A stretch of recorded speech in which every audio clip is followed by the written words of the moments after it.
Clap.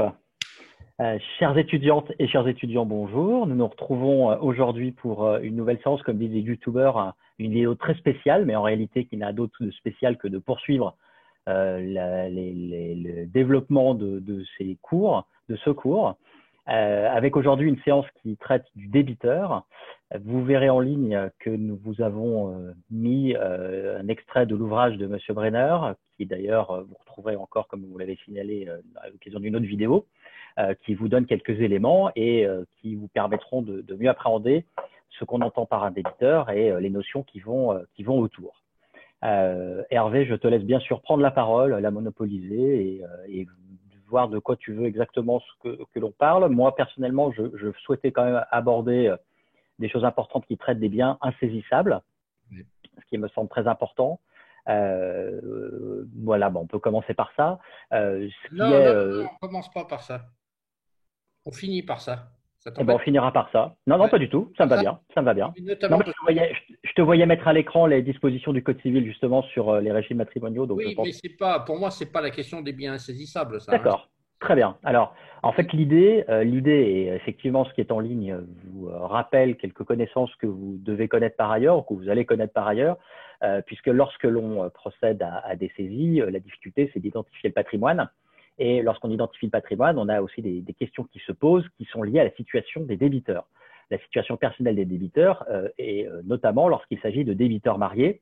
Et j'attire votre attention et nous attirons votre attention sur l'article 1415 du Code civil, qui est un texte qui est extrêmement connu et que tous les créanciers doivent maîtriser et bien entendu leurs huissiers, puisque lorsque les époux sont mariés sous le régime légal de la communauté réduite aux acquêts, à défaut de contrat de mariage, va s'appliquer l'article 415, dont il ressort que les époux doivent payer les dettes, quel que soit l'époux qui engage, sur les biens communs. C'est-à-dire que monsieur fait des dettes, eh bien, les dettes de monsieur seront payées sur les biens communs, y compris si madame n'a même pas été informée de la dette. Avec cette limite qui est posée par l'article 415, que vous devez connaître, qui est liée à certains contrats, deux contrats quand même qui sont des contrats courants, le cautionnement d'un côté et l'emprunt de l'autre. Pour ces deux contrats, pour que les biens communs soient engagés, il faut que l'autre époux ait consenti à la dette de monsieur dans notre exemple. C'est-à-dire que si madame, pour prendre un mariage traditionnel, mais on peut dire de monsieur si vous voulez, si l'autre époux en tout cas n'était pas informé de la dette, eh bien les biens communs ne seront pas engagés lorsqu'il s'agit d'un contrat de caution d'emprunt. En revanche, si l'autre a non seulement été informé, mais surtout a consenti à la dette de celui qui s'est engagé, dans ce cas-là, les biens communs resteront engagés. Donc, ce sont des choses importantes et évidemment, à défaut, une limite importante à l'exécution, puisque le créancier ne pourra pas saisir les biens communs, ce qui très souvent constitue le patrimoine le plus important pour des époux qui se sont mariés jeunes et qui ont ensuite acquis des biens qui, par définition, sont des biens communs, à défaut d'être des biens propres dans des cas assez particuliers. Peut-être as-tu une observation, Oui, Hervé? puisque en fait, les banquiers sont des gens rusés, au cas où vous ne l'ayez pas remarqué. Et en fait, dans la plupart des cas, ils stipulent une solidarité. Enfin, je pense notamment aux histoires d'emprunt. Effectivement, ça peut exister un emprunt qui est souscrit par un des époux et puis pas l'autre. Dans la pratique courante, quand il y a des époux et ça permet de se contreficher du régime matrimonial, les banquiers les mettent co-emprunteurs solidaires et paf. Et il faut aussi signaler, alors il n'est pas affiché ici parce que avec les Gifrance, les choses sont devenues compliquées, c'est-à-dire que de temps en temps, ça patate. Donc, j'essaye même pas de vous afficher cet article, mais je vous rappelle que dans le droit commun du mariage, des effets du mariage, il y a l'article 220-1 qui prévoit que les époux sont solidaires pour les dettes ménagères. Et bon, quelquefois, certains banquiers essayent de se raccrocher à ça en disant bah, c'est un petit emprunt, c'est des dettes ménagères, etc. Normalement, vous lirez l'article 220-1, ça ne marche pas pour les emprunts, mais sauf s'ils sont d'un faible montant. Enfin, ça, c'est surtout pour vous ouvrir l'esprit en vous montrant que les procédures d'exécution, ça peut être du droit civil aussi, ça peut être du droit commercial par ailleurs. Quand vous avez une société, est-ce que les associés sont responsables ou pas? Est-ce que, non, évidemment, le dirigeant est automatiquement responsable des dettes. Faut éviter des bêtises comme ça, quoi. C'est-à-dire qu'il ne faut pas saisir les biens du dirigeant si c'est la société qui est le débiteur. Et quelquefois, les huissiers peuvent avoir des difficultés à identifier le débiteur. Je crois même qu'il y a des cas où le dispositif des décisions est tellement tordu que l'huissier, en toute bonne foi, peut se dire mais qui est-ce qui a été condamné? Il y a des histoires dans les SCI, non? C'est ça Il y a des histoires pour les associations, même plus précisément, Ouais. Effectivement, parce que quelquefois la demande était peut-être assez vague et effectivement la décision l'est tout autant. On a du mal à savoir qui est le débiteur. Alors la jurisprudence fait quand même preuve d'un certain bon sens et elle n'est pas très rigoureuse quelque part puisque elle admet que finalement par le nom de tel débiteur, on peut entendre que c'est tel autre débiteur et notamment lorsqu'il s'agit d'associations où il y a un peu de jurisprudence sur cette question. Mais effectivement, le principe, c'est lorsqu'on dispose d'un titre exécutoire et d'un jugement surtout, il doit normalement précisément identifier le débiteur. Il doit le nommer, le prénommer pour qu'il n'y ait pas de difficulté, qu'il n'y ait pas de risque que l'on puisse étendre l'exécution à d'autres. Alors, pour ne pas être trop long, parce que comme chacun sait, il y aurait des tas de choses passionnantes à dire là-dessus, et il y a quand même deux cas, je vais commencer par celui qui, à mon avis, est le plus clair, où les procédures d'exécution sont suspendus du fait, pour employer un terme très général, de l'insolvabilité du débiteur. Alors, je pense que vous connaissez tous la règle de l'arrêt des procédures d'exécution, il n'y a pas que ça, mais il y a notamment ça, en matière de procédure collective concernant les entreprises. C'est l'article 622-21, le jugement d'ouverture interrompt ou interdit toute action en justice, machin, bon d'accord. Et par ailleurs, je cherche où… Ah non, pardon, c'est pas le 622-21, si. Je cherche les procédures d'exécution. Ah si, le Si deuxième. c'est ça dans le même, c'est ça. Il arrête ou interdit également toute procédure d'exécution de la part des créanciers, tant sur l'immeuble que sur les immeubles. Autrement dit, si vous êtes, évidemment, on peut raisonner sur des sociétés, mais même vous êtes un artisan, vous déposez le bilan, et bien l'huissier, voilà, hein, on est d'accord. Exactement, Bon. exactement. Alors, c'est un peu plus compliqué, mais ça, justement, je vais te laisser l'expliquer rapidement. Vous voyez que je me balade dans les codes. Là, je suis passé dans le code de commerce. Et là, je suis dans le célèbre code de la consommation, qui est une vraie horreur absolue à lire, j'entends. Donc, qu'est-ce qui se passe si je me mets en surendettement, Maître Fradin? Alors en surendettement, évidemment, c'est un peu particulier, mais dans l'idée, ça revient presque comme à une procédure collective. L'idée, c'est que si une personne bénéficie d'une procédure de surendettement, les procédures d'exécution sont arrêtées. Alors, il faut bien s'entendre sur ce qu'on entend justement par le bénéfice d'une procédure de surendettement. Le fait de déposer un dossier à la commission de surendettement n'arrête pas encore les procédures. C'est comme si on demande une procédure collective au tribunal de commerce, eh bien, ça n'arrête pas encore les procédures. En revanche, dès lors que la commission de surendettement a jugé que la demande de surendettement est recevable, donc c'est la recevabilité qui compte, à partir de la recevabilité, à partir de cette décision administrative d'une commission, eh bien, les procédures d'exécution sont arrêtées. Et il n'y a pas de possibilité de pouvoir les poursuivre. Avec justement, dès le dépôt de la demande, c'est l'article L721-4, la possibilité de demander, alors avant c'était au juge de l'exécution, maintenant c'est au petit nouveau, le juge des contentieux de la protection. Je vous rappelle que ça existe, ça depuis le 1er janvier 2020. On peut lui demander la suspension des procédures d'exécution et aussi, on assimile toujours d'ailleurs les deux, la cession des rémunérations est assimilée à une procédure d'exécution. Alors, tu en vois des cessions de rémunération, toi? Je crois qu'en 20 ans d'exercice, j'en ai vu une, donc autant dire pas beaucoup. Oui, parce que Jamais.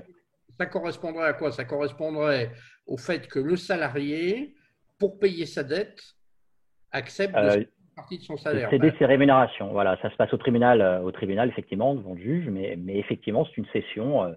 En fait, c'est un accord, pour être clair, avec le créancier. Oui. Mais qui est quand même soumis au tribunal. Enfin, pas pour l'homologuer, mais en tout cas pour le mettre en place.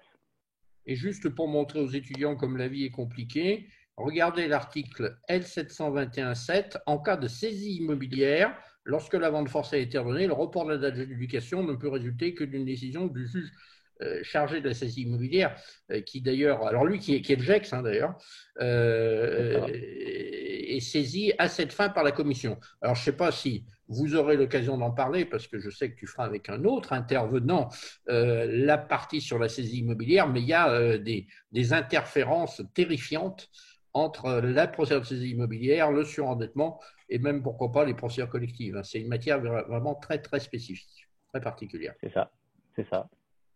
Bon, ben voilà, je regarde ma montre parce que là, pour le moment, je dirais qu'on tient à peu près le temps. Et donc, le deuxième thème, c'est la question des biens qui seraient par nature insaisissables. Oui, alors peut-être d'abord juste un rappel, c'est Oui. que le principe est celui de la saisissabilité des biens. C'est-à-dire que normalement, tous les biens qui appartiennent au débiteur, même lorsqu'il n'était pas encore propriétaire de ce bien, lorsqu'il a fait de sa dette, pardon, tous ces biens qui lui appartiennent au jour de la saisie peuvent être saisis justement. Ce qui veut dire que la question de savoir ce qu'on peut saisir ne devrait pas se poser. Mais en réalité, le législateur a, au fil des années, édicté une longue liste, une très longue liste de biens qui ne sont pas saisissables. Mais il faut bien comprendre justement que ça n'est que si un texte prévoit l'insaisissabilité que le bien n'est pas saisissable. Alors néanmoins, il y a beaucoup de textes. Alors on ne va pas vous faire l'inventaire qui prendrait, je pense, quelques gigas de vidéos pour pouvoir vous l'indiquer. Ce serait colossal. Et donc la faculté ne voudrait pas qu'on mette ça en ligne, j'imagine. Et puis ça n'aurait pas un grand intérêt. En fait, quelques exemples que l'on peut vous citer. Alors, très franchement, je n'ai pas d'exemple forcément préféré, mais des choses assez caractéristiques. Vous rappelez que, par exemple, que la résidence principale d'un entrepreneur individuel n'est pas saisissable, puisque la loi le prévoit, sa résidence principale n'est pas saisissable de ses créanciers professionnels. C'est une insaisissabilité qui est de droit depuis quelque temps, alors qu'avant, il fallait une déclaration. Alors, on ne rentre pas dans les détails, vous retrouverez ça éventuellement en ligne, mais effectivement, il faut savoir que l'entrepreneur individuel qui fait des dettes à titre professionnel ne pourra pas avoir ses créanciers professionnels saisir sa résidence principale. Donc ça, on le cite souvent. On ne peut pas aussi saisir les biens des syndicats dès lors que ça leur permet de procéder à leur réunion. En revanche, on peut saisir leur compte bancaire, mais en tout cas, ces biens-là ne peuvent pas être saisis. On parlait de procédure collective tout à l'heure. Eh bien, les fonds d'une procédure collective, si on avait le droit de saisir dans le cadre d'une procédure collective, ce qui est tout à fait possible pour certaines dettes, eh bien, ces fonds, dès lors qu'ils sont sur le compte de la caisse de dépôt et consignation du mandataire, eh bien, ce ne sont pas saisissables. Voilà pour ces exemples. Alors après, on a un certain nombre d'autres exemples qui sont quelque part, qui se comprennent tout autant. C'est l'insaisissabilité, alors partielle, des rémunérations. C'est-à-dire que clairement, lorsqu'une personne travaille, qu'elle perçoit des rémunérations, parce qu'elle perçoit une pension de retraite ou des indemnités Pôle emploi parce qu'elle ne travaille plus, eh bien, ces rémunérations ne sont saisissables que dans une certaine proportion. Alors, je vous mettrai en ligne, vous irez le voir, le lien qui vous permettrait de calculer la quotité saisissable. Il y a un petit site qui le fait très bien. Vous rentrez le nombre de la rémunération mensuelle et puis vous indiquez le nombre de personnes à charge. On vous dit ce que c'est qu'une personne à charge, c'est très bien fait. Vous savez quelle est la portion qui est saisissable et donc inversement qui ne l'est pas. Donc ça, vous pourrez aller voir. Je vous le mets en ligne tout de suite après. Et puis, on peut citer aussi les biens. Alors ça, c'est plutôt des exemples qu'on voit de façon un peu plus croustillante dans certains films, les biens qui se trouvent au domicile des personnes. C'est ce qu'on appelle juridiquement les biens qui sont nécessaires à la vie ou au travail d'ailleurs des personnes physiques. J'aime bien cette allusion cinématographique. Est-ce que la console Nintendo est saisissable? Enfin, c'est ça. Note en bas de page, si jamais il y avait, mais ça veut dire qu'ils vivent sur la planète Mars, des étudiants qui n'avaient pas vu les Trois Frères, c'est dans les Trois Frères où ils saisissent la console Nintendo. Alors si je peux me permettre, Hervé, de partager mon écran, parce que j'ai préparé aussi un petit quelque chose. Ah, tu me l'as pas activé, mais c'est pas très grave. Alors je renverrai aux étudiants. Je t'active dans un instant. Voilà, je vais l'activer. Plusieurs participants, je pense que ça va marcher. Alors normalement, je vais faire ça. Je partage mon écran, je vais choisir les fameux biens insaisissables, les voilà. Et effectivement, pour répondre à la question d'Hervé, peut-on saisir la fameuse console de jeu? Eh bien, il faut se reporter à l'article ici R112-2, qui est finalement le fondement des biens que l'on ne peut pas saisir. Les objets d'emprunt. Voilà, les objets d'enfant. Donc, savoir quel est, où on met le curseur d'un enfant. Est-ce qu'un grand enfant qui joue à la console C'est ça. a le droit d'avoir des objets saisissables? Bon, plus sérieusement, vous direz cette liste qui se comprend très bien, qui est de temps en temps retouchée pour être à jour, puisqu'on a rajouté il n'y a pas très longtemps qu'on ne pouvait pas saisir un téléphone mobile, voilà, mais alors qu'avant, il y avait juste le téléphone fixe, ce qui ne servait plus à grand-chose. Il n'y a pas les ordinateurs aussi quelque part là, non? Alors, les ordinateurs, non. La jurisprudence a été intervenue pour les ordinateurs pour, en gros, alors, il n'y a pas de jurisprudence Instrument de de la Cour de travail. cassation, mais considérer voilà, que ça peut être un instrument de travail ou que ça peut être un instrument nécessaire à la poursuite des études ou à la formation professionnelle. Maintenant, hein, les enfants. Comment? Voilà, n'est-ce Ouais. pas? Ou alors parce qu'il y a dedans des souvenirs à caractère personnel ou familial, puisqu'il y a des photos tout bêtement. Et la jurisprudence à la Cour de cassation qui est elle-même jusqu'à dire que la recherche d'un emploi qui n'est pourtant pas cité, qui impose d'avoir une connexion Internet et un ordinateur aujourd'hui, eh bien, est assimilée finalement à une insaisissabilité, mais ce n'était pas évident puisque ce n'est pas cité dans le texte, et normalement, il faudrait un texte. Voilà. Bon, la jurisprudence a fait preuve de bon sens. C'est la question des voitures qui se pose régulièrement. Est-ce qu'on peut saisir une voiture? Là aussi, la jurisprudence est intervenue parce qu'elle ne dit rien ici, elle ne dit rien, sauf qu'elle fait preuve d'un certain bon sens et opère une distinction selon la nécessité et l'usage que l'on fait de sa voiture et notamment, voilà, tout simplement, est-ce que c'est un instrument qui est nécessaire à l'exercice personnel d'une activité professionnelle? Est-ce que se rendre à son travail en voiture rentre dans cette catégorie? Eh bien, la jurisprudence a dit, c'est simple, s'il y a des transports en commun qui desservent facilement Non, le c'est lieu de clair. travail, c'est un bien qui sera saisissable puisque la voiture n'est pas nécessaire. En revanche, si on habite à la campagne alors qu'il n'y a absolument aucun transport en commun et que la voiture est nécessaire pour Ouais. pouvoir eh bien, se rendre à son travail, dans ce cas-là, elle sera insaisissable. Et attends, parce que là, tu dis la jurisprudence. Bon, je pense que c'est pas nécessairement des arrêts de la Cour de cassation. Ça veut dire qu'il y a quand même un contentieux assez considérable là-dessus. Considérable, il ne faut pas exagérer. Disons qu'aujourd'hui, c'est très bien balisé. Donc, Ouais. les juges de l'exécution, par expérience, je vois assez peu le problème. Ouais. Je crois qu'ils interviennent assez peu aujourd'hui sur ces questions-là. Bon, Et, d'accord. bon, ce sont des choses acquises, hein, on va dire. C'est bien parce Euh, on a déjà largement un quart d'heure, quoi. Donc, oui, comme d'habitude. il va falloir conclure. Ah oui, moi, enfin, mais on va pas répondre à la Sûrement question. des questions. Mais non, mais tu peux éventuellement donner une indication. Ah, ben voilà que je touche mon salaire et que mon salaire, il est sur mon compte bancaire. Et Je voilà voulais y que venir. le créancier a saisi mon compte bancaire. Mais c'est pas juste parce que c'est des salaires. Qu'est-ce qu'on fait, docteur? Eh ben, le principe, c'est normalement, quand on met quelque chose sur son compte, c'est saisissable. C'est ce qu'on appelle la fongibilité du compte bancaire. Tout ce qui est sur le compte se fond dans le compte et la nature réelle de ce qui rentre dans le compte n'est plus prise en compte. Sauf que si on faisait ça, eh bien, ce serait très simple de saisir les rémunérations et de bloquer tous les comptes bancaires avec les rémunérations dessus. Ce serait socialement compliqué. Ce qui fait que le législateur est intervenu et a prévu que les rémunérations et plus largement les sommes insaisissables versées sur un compte restent insaisissables.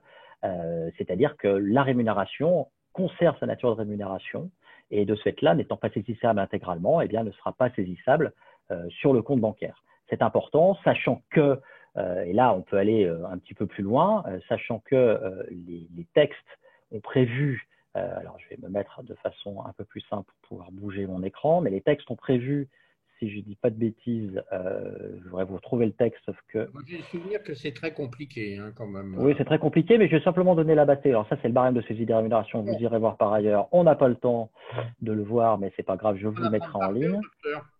Oui, bien sûr, effectivement, c'est une bonne idée. Non, en fait, c'est ça l'idée. Lorsqu'un compte est crédité d'une créance insaisissable en tout ou partie, l'insaisissabilité se reporte Ouais, sur le ouais. solde du compte. C'est le principe. Et ce qui est très intéressant, c'est que pour faire valoir cette insaisissabilité, il n'y a pas besoin de contester devant le juge. En réalité, alors là, c'est effectivement très compliqué. Je crois que j'ai arrêté le partage, mais effectivement, dans les textes, les revoilà. Je vais essayer d'arriver à vous mettre ça en ligne, mais j'ai mon écran qui voilà, ça doit être ça. Hop.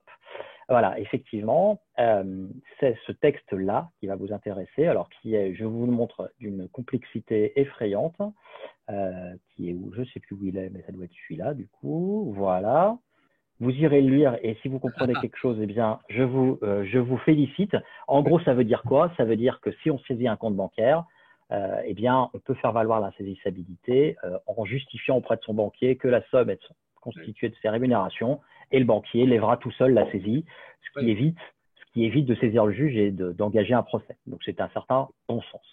Sachant que les salaires, on les perçoit tous les mois, donc que si ça dure un peu, ça devient compliqué, quoi.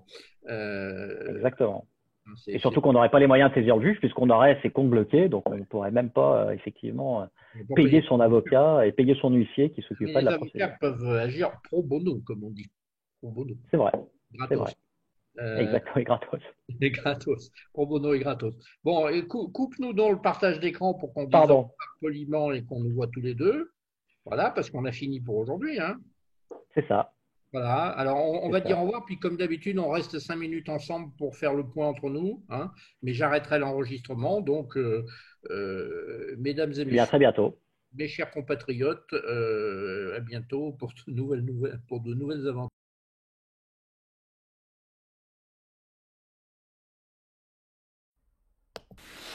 Nintendo. Une Super Nintendo. Oh non, non, non, pas la Nintendo, c'est aux gosses. Au gosse, la Nintendo, ouais. Ah oui, c'est aux gamins.